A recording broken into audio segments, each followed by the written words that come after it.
Assistant Professor of Mathematics Department. So we are continuing the sum. In the last video, we have seen that sum verify the validity of the following arrangement. Every living thing is a plant or an animal.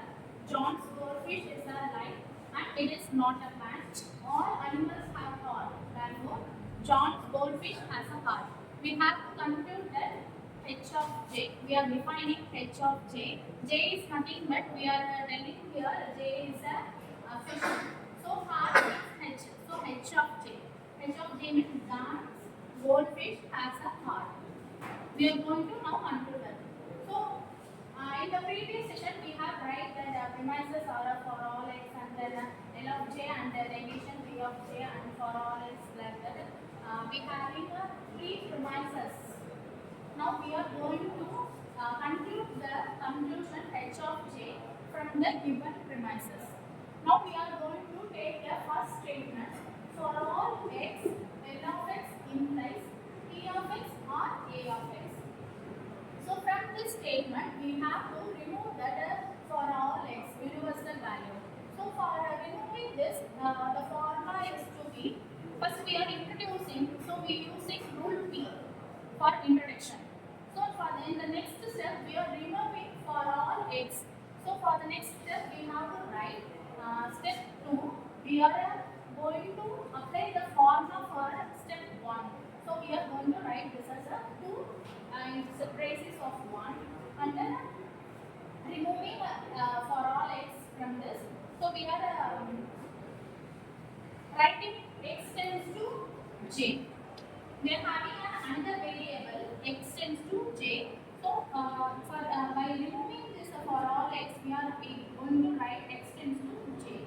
So L of j implies P of j for or A of j. The rule is US.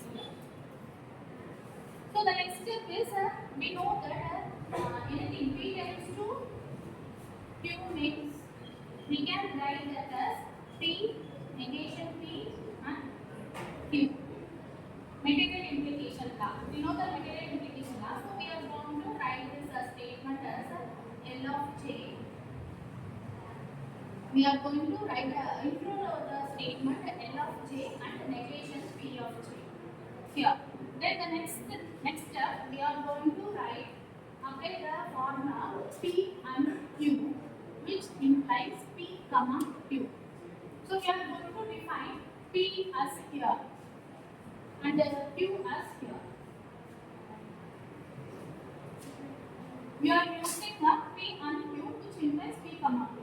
So we are writing P as here and Q as here. Then from the fifth step, we are going to combine the step 2 and 4. We know that P of the rule we are here applied to is P comma P implies Q, which is nothing but Q. This is a so we are going to apply it for this statement. So L of j, which implies P of j or A of j. So we are going to combine that step 2 and 4. So L of j comma L of j. So L of j comma L of j implies P of j or A of j. So here we will get the answer as P of j or A of j as an answer.